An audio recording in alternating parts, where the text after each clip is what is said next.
Hello എല്ലാവർക്കും happy Onam. ഇന്നത്തെ വീഡിയോയ്ക്ക് ഒരു പ്രത്യേകത കൂടിയുണ്ട്. ഇന്ന് നമ്മുടെ 100ാമത്തെ വീഡിയോ ആണ് കേട്ടോ. ഇന്ന് നമുക്ക് പൂക്കളില്ലാതെ ഒരു പൂക്കളിടാം. അതിന് വേണ്ടിയിട്ട് ഞാനിവിടെ ഒരു വലിയൊരു കാർഡ്ബോർഡിൻ്റെ പീസ് എടുത്തിട്ടുണ്ട്. അതിലൊരു സർക്കിൾ വരച്ചെടുക്കുന്നുണ്ട്. നൂലും പെൻസിലും യൂസ് ചെയ്തിട്ടാണ് കേട്ടോ വരയ്ക്കുന്നത്. അങ്ങനെ വരച്ചെടുത്തതിന് ശേഷം നമുക്ക് ബ്ലേഡ് വെച്ചിട്ടോ കത്രിക വെച്ചിട്ടോ എങ്ങനെ വേണമെങ്കിലും ഇത് റൗണ്ട് ഷേപ്പിൽ കട്ട് ചെയ്തെടുക്കുക. എന്നിട്ട് സൈഡ് ഒന്ന് മാസ്ക് ചെയ്യാൻ വേണ്ടിയിട്ട് മാസ്കിംഗ് ടേപ്പ് വെച്ചിട്ടൊന്ന് കവർ ചെയ്തെടുക്കുക. അത് നിർബന്ധമൊന്നുമില്ല. അതിനുശേഷം എന്തെങ്കിലും ഒരു ബേസ് കോട്ട്, ഏതെങ്കിലും പെയിൻറ്റ് വെച്ചിട്ട് ഒരു ബേസ് കോട്ട് കൊടുക്കുക. ഇപ്പം ഞാൻ യൂസ് ചെയ്യുന്നത് സ്പ്രേ പെയിൻ്റ് ആണ്. അപ്പോൾ സ്പ്രേ പെയിൻറ്റ് വെച്ചിട്ട് ഒരു ലെയർ കൊടുക്കുന്നുണ്ട്. വൈറ്റ് ആണ് യൂസ് ചെയ്തത്.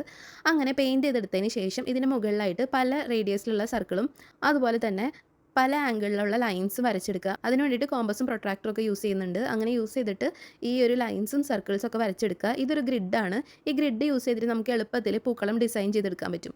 അപ്പോൾ ഞാനിവിടെ ഗൂഗിളിൽ നിന്ന് ഇഷ്ടമുള്ള ഒരു പൂക്കളം സെലക്ട് ചെയ്തു. എന്നിട്ട് അത് ഈ ഗ്രിഡ് ലൈൻസ് വെച്ചിട്ട് വരച്ചു കൊടുക്കാൻ പോവാണ്. സ്പ്രേ പെയിൻ്റ് ആയതുകൊണ്ട് പെൻസിൽ കൊണ്ട് വരച്ചാൽ ഇരിക്കാത്തതുകൊണ്ടാണ് പെൻ യൂസ് ചെയ്യണേ കേട്ടോ.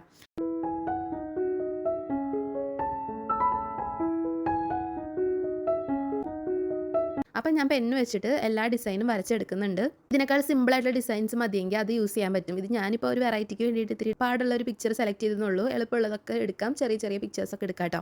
അപ്പോൾ ഈ ഒരു ഡിസൈൻ ഞാൻ ഇതിലേക്ക് വരച്ചു കൊടുക്കുന്നുണ്ട്. സൈഡ് വെക്കുക. അപ്പോൾ ആ ഒരു സൈസ് വെച്ചിട്ട് നമുക്ക് എളുപ്പമായിട്ട് ഈ ഡിസൈൻ വരച്ചെടുക്കാം കേട്ടോ. ഇതിൽ ഡിസൈൻ ചെയ്ത് വരച്ചെടുക്കാനായിട്ട് നല്ല എളുപ്പമാണ്. ഗ്രിഡ് ലൈൻസ് ഉണ്ടെങ്കിൽ സൈസൊന്നും തെറ്റി പോവാതെ നമുക്ക് എളുപ്പമായിട്ട് വരച്ചെടുക്കാനായിട്ട് പറ്റും.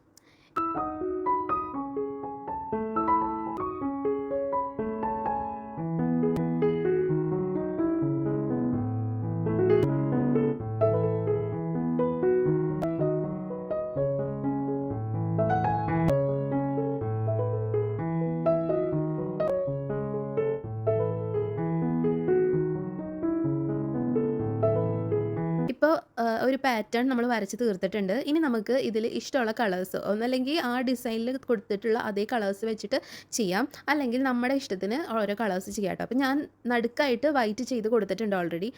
ഇതെങ്ങനെ ചെയ്യണമെന്ന് വെച്ച് കഴിഞ്ഞാൽ ടിഷ്യൂ പേപ്പർ ചെറിയ ചെറിയ പീസസ് ആയിട്ട് ഇങ്ങനെ കൈ കൊണ്ട് പിച്ചെടുക്കണം. അങ്ങനെ നമ്മൾ ടിഷ്യൂ പേപ്പർ പിച്ചെടുത്തതിന് ശേഷം നമുക്ക് ഇഷ്ടമുള്ള കളർ, നമുക്ക് ഏത് കളറാണ് അവിടെ കൊടുക്കേണ്ടത് ആ ഒരു കളർ ഇതിലേക്ക് ആഡ് ചെയ്ത് കൊടുക്കുക. അതുപോലെ തന്നെ കുറേ ഫെവിക്കോളും ഇതിലേക്ക് ആഡ് ചെയ്ത് കൊടുക്കുക കേട്ടോ. വേറെ ഗമ്മൊന്നും യൂസ് ചെയ്യേണ്ട, ഫെവിക്കോളാണ് നല്ലത് കേട്ടോ.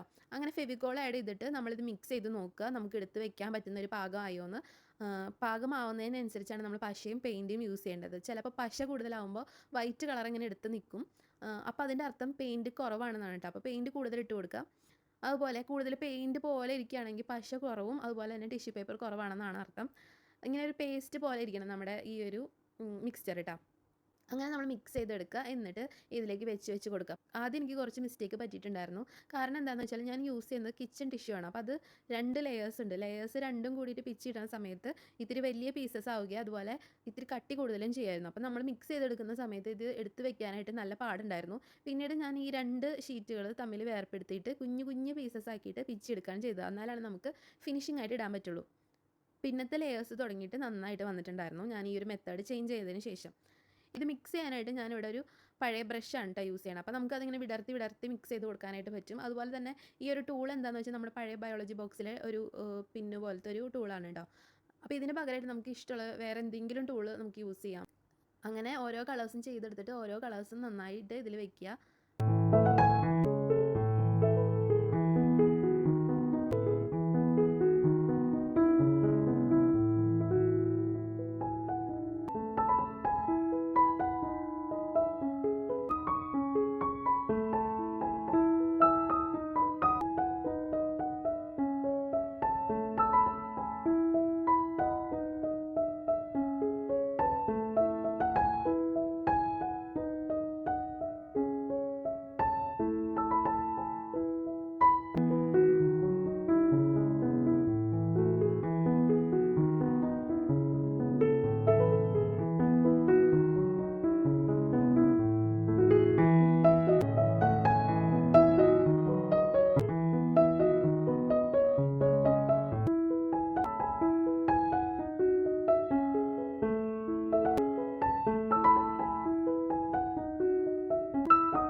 ഇനി നമുക്ക് ഗ്രീൻ വെച്ചിട്ട് ഒരു ബാക്ക്ഗ്രൗണ്ട് കൂടി ചെയ്ത് കൊടുക്കാം കേട്ടോ.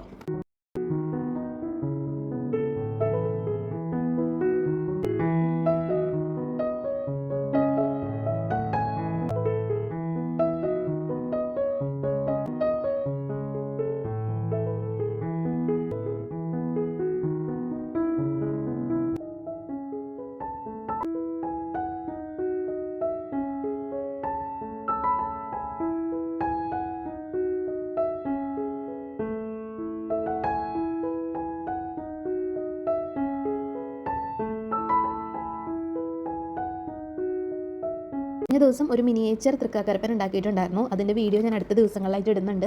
അപ്പോൾ ആ ഒരു തൃക്കാക്കരപ്പൻ ഞാൻ ഇതിൻ്റെ നടുക്കായിട്ട് വെച്ച് കൊടുക്കുന്നുണ്ട്. അപ്പോൾ എല്ലാവരും ട്രൈ ചെയ്ത് നോക്കുക. കിച്ചൺ ടിഷ്യൂസ് ആയിരിക്കും കുറച്ചുകൂടി നല്ലത്. സോഫ്റ്റ് ടിഷ്യൂസ് ആകുമ്പോൾ പെട്ടെന്ന് കുതിർന്നൊക്കെ പോകും. അപ്പോൾ അതിന് നല്ലത് കിച്ചൺ ടിഷ്യൂസ് ആണ്. കുറച്ച് ടിഷ്യൂ മതി. പിന്നെ ഇത്രയും പാടുള്ള പിക്ചേഴ്സ് എടുക്കണമെന്നില്ല. ചെറിയ ചെറിയ പിക്ചേഴ്സൊക്കെ നമുക്ക് ഇത് വെച്ച് ചെയ്തെടുക്കാം. ഇനി ഇത് പൂക്കളം മാത്രമല്ല, പോർട്രേറ്റുകളും അതുപോലെ ഇഷ്ടമുള്ള പിക്ചേഴ്സൊക്കെ ഈ ഒരു മെത്തേഡ് യൂസ് ചെയ്തിട്ട് ചെയ്യാം കേട്ടോ. അപ്പോൾ എല്ലാവരും ട്രൈ ചെയ്ത് നോക്കുക. ട്രൈഡ് പിക്ചേഴ്സ് അയച്ചു തരാൻ താല്പര്യമുള്ളവർക്ക് വേണ്ടിയിട്ട് ഒരു ഇമെയിൽ ഐ ഡി ഞാൻ എൻ്റെ കമൻറ്റ് ബോക്സിൽ പിൻ ചെയ്ത് വെച്ചിട്ടുണ്ട്. ആ ഇമെയിൽ ഐ ഡിയിലേക്ക് അയച്ചു തരാം. ഫോട്ടോയും പേരും ഒപ്പം വയ്ക്കുക. അപ്പോൾ ലൈക്ക് ചെയ്യുക, ഷെയർ ചെയ്യുക, സബ്സ്ക്രൈബ് ചെയ്യുക. ബൈ.